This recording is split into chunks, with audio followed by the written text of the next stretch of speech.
When Michael Rumaker graduated from Black Mountain College in 1956, he burned 3 feet of manuscripts of what he called his apprenticeship work, and it's partly what inspired this piece. He also talks about in Black Mountain Days that the artists at Black Mountain College, although avant-garde and edgy, were at times infected with American culture of the 1950s and its ability to deal with women as equals, gay rights. And he used a phrase called Shamanistic Androgyny.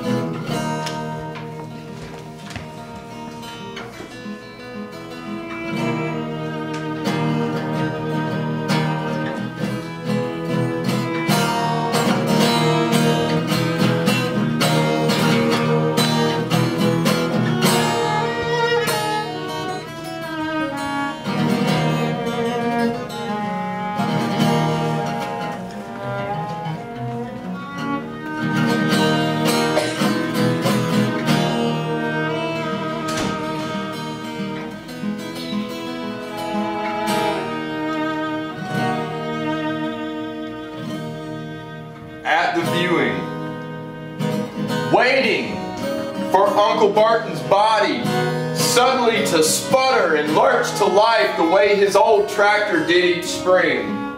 I know he is watching me when I turn on the tool shed's bare bulb, swinging by the ancient cord that disappears up into the dark rafters of that cathedral of bent nails, rust, and kerosene. He is whispering in the bottomlands. It is not just the wind in the pines, but him. I sometimes hear him walking in the cornfield, just a few rows in. Though I have never parted the stalks to look, I am wholly sure that it is him. Uncle Burton had found a lot of artifacts on his land, especially near the river.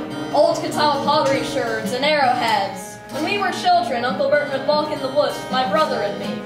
He would tell us that he could hear the Indians singing in the woods near the river, that it wasn't just the water and the rocks, but voices, that he was wholly sure it was the singing of the first people to live there.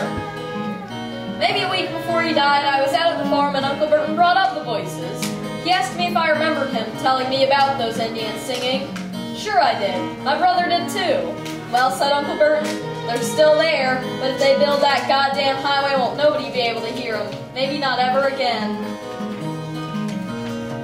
The old place had been renovated, rewired, but the ghost was still there. In the timbers, his voice, a loose piece of tin conversing with the westerly wind. I put the key in the tractor's ignition, but it is his hand turns it. Reaching into the Oliver's old toolbox, his arm reaches in too, helping me search out a block of wood, a length of chain. It was a good thing Uncle Burton had died a year ago happy, instead of seeing the bottomland dissected by the bypass, the stream choked as debris its special power to silence by an oily film, the soccer fields replacing tobacco. The chemicals green the turf, run off into the groundwaters, they still get cancer, those kids. Their parents doing all that driving. Used to be a night like this was filled with croakers and lightning bugs. Now it's nothing but brake lights and car horns. If man had been meant to drive, God would have made him with his middle finger eternally extended. It was a good thing Uncle Burton had died a year ago happy. Train engineers don't even blow their own whistles anymore. Sure, it's safer. A computer never forgets.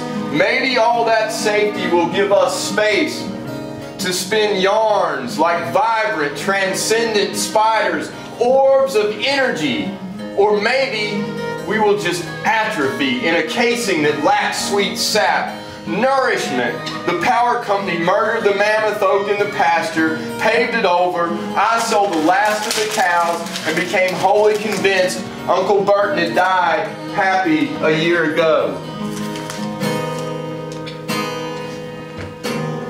The fairies are dancing out of Michael Rumaker's pen. The fairies are dancing between Obama's palm and the King James Bible. The fairies are dancing on the point of a blade kept behind glass in the Hall of Fame. The fairies are dancing in the grizzled muzzle of a gun show. The fairies are dancing now that all their non-believers have been consumed in the rapture. The fairies are dancing on the end of your aquiline nose. They are sucking the poison out of my jaw so that I might write true poetry, poetry, poetry.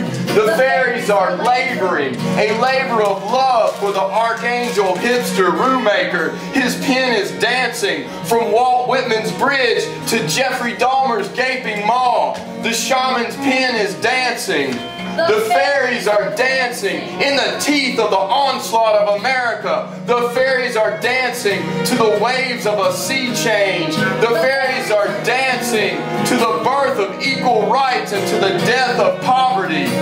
10,000 fairies are dancing in the ink the needle puts in. Rumaker's archaeologists of self are dancing with the archaeologists of mourning. Rumaker's fairies are dancing in Camden and in San Fran. The feathers of androgynous sparrows are dancing. In the wood. The leaves are dancing. In the wood. The wind is dancing and the tin of the roof is dancing. With the wind. The fire is dancing. Brutality is dancing. The shock of eternity is dancing.